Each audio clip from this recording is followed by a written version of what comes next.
Have you ever stood in front of a locked door, gripped by an inexplicable tension? Not because you forgot your keys, but because something deep inside insists, no, begs, you to check the lock again. Even though you already did. Even though you know it's fine. Yet somehow, walking away feels like a gamble with fate. That quiet voice in your head doesn't feel like worry, it feels like instinct. Like intuition. Like a whisper from your gut that says, don't leave. Just one more check. For people living with obsessive-compulsive disorder, OCD, this voice is not an occasional murmur. It's a constant echo. It doesn't just speak when you're home alone. It speaks when you're trying to sleep, when you're working, praying, loving, resting. It disguises itself as your gut feeling, hijacks your inner peace, and mimics your sense of knowing. In this video, we're going to unpack this complex and deeply emotional question. How do we tell the difference between OCD and intuition?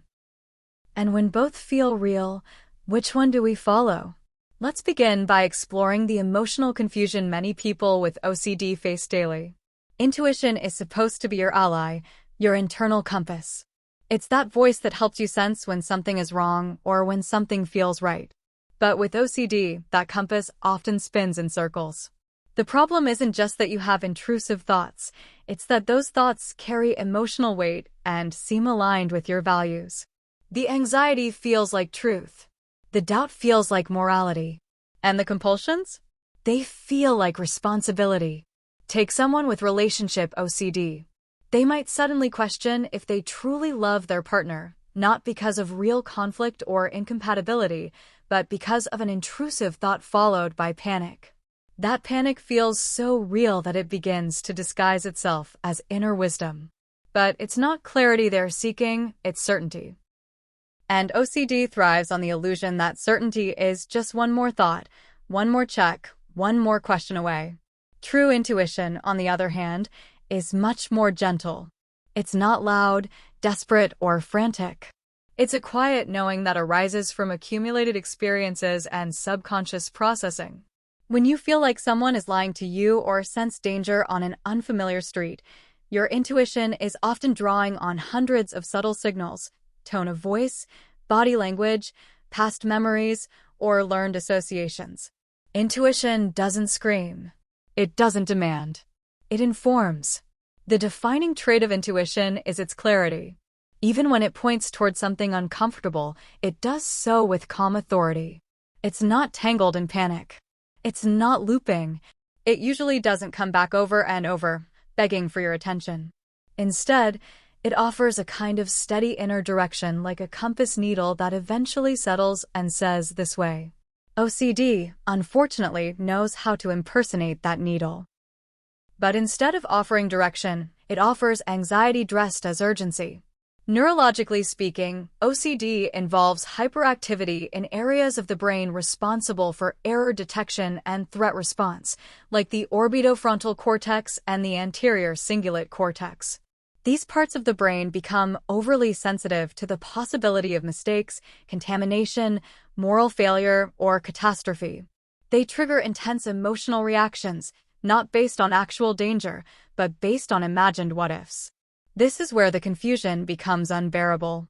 Because your body reacts as if the danger is real. Your heart races. Your stomach drops. Your muscles tense. You're not just thinking the thought, your body is believing it. So the thought, what if I said something offensive, doesn't feel like a question. It feels like a crisis. And so begins the compulsive ritual, apologizing, reviewing conversations, seeking reassurance, over and over, not because you're unsure, but because OCD won't let you feel sure. What makes OCD especially painful is its ability to feel logical.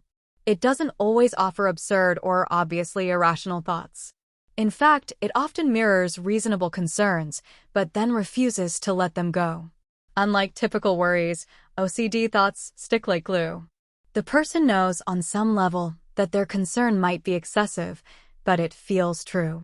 And emotions are powerful storytellers. OCD taps into that power, making every doubt feel urgent, every mistake feel devastating, and every thought feel like it must be solved immediately. Imagine you're about to fall asleep and suddenly think, Did I offend my coworker with what I said earlier? Most people would shrug it off. But someone with OCD might spend hours mentally replaying the conversation, texting their coworker for reassurance, then obsessing about whether asking for reassurance itself was inappropriate. It spirals. And the more you try to find certainty, the more distant it becomes. One of the most confusing aspects of OCD is when it targets your values. This is especially true in a form of OCD called scrupulosity. It's when OCD fixates on moral or religious correctness. Thoughts like, what if I unintentionally lied? Or what if that prayer didn't count? Don't just come and go, they feel like moral emergencies. The person may begin confessing repeatedly, redoing rituals, or avoiding situations that feel spiritually risky. The real heartbreak here is that the sufferer believes they are simply trying to be good, honest, or faithful. But OCD isn't asking them to be better, it's demanding they eliminate all risk of being bad. And since zero risk doesn't exist, the person gets trapped. While true conscience promotes reflection and growth, OCD weaponizes guilt. It doesn't say, let's do better next time. It says, you might have ruined everything, and you better fix it now. So what can you do when the line between OCD and intuition gets so blurred? The answer isn't to try and prove the difference in each moment. That's another trap. Instead, recovery begins with a shift in strategy. Stop chasing certainty. Instead, you begin learning to live with uncertainty and act based on your deeper values, not your immediate fears.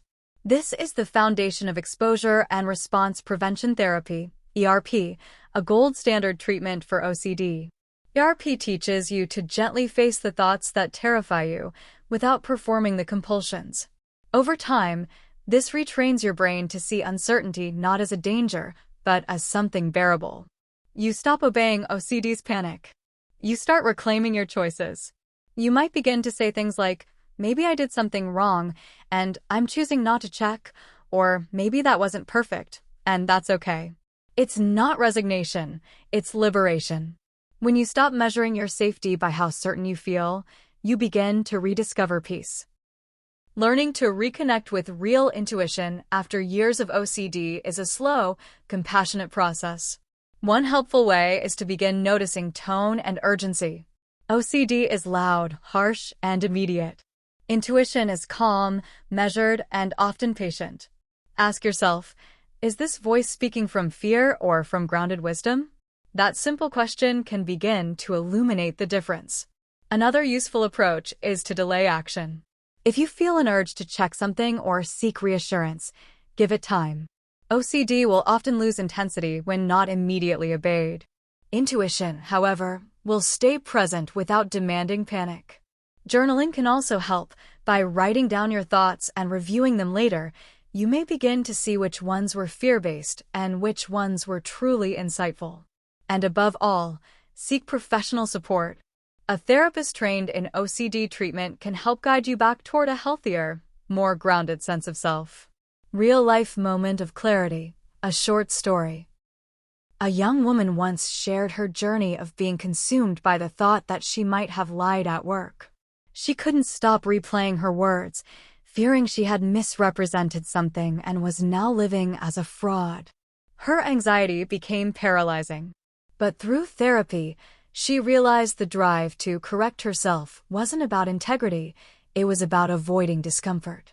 Her therapist asked, if you had actually lied, what would your values lead you to do?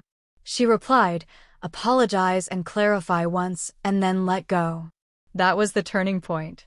She began to trust that her real self, her values, were enough. She didn't need OCD to be her conscience.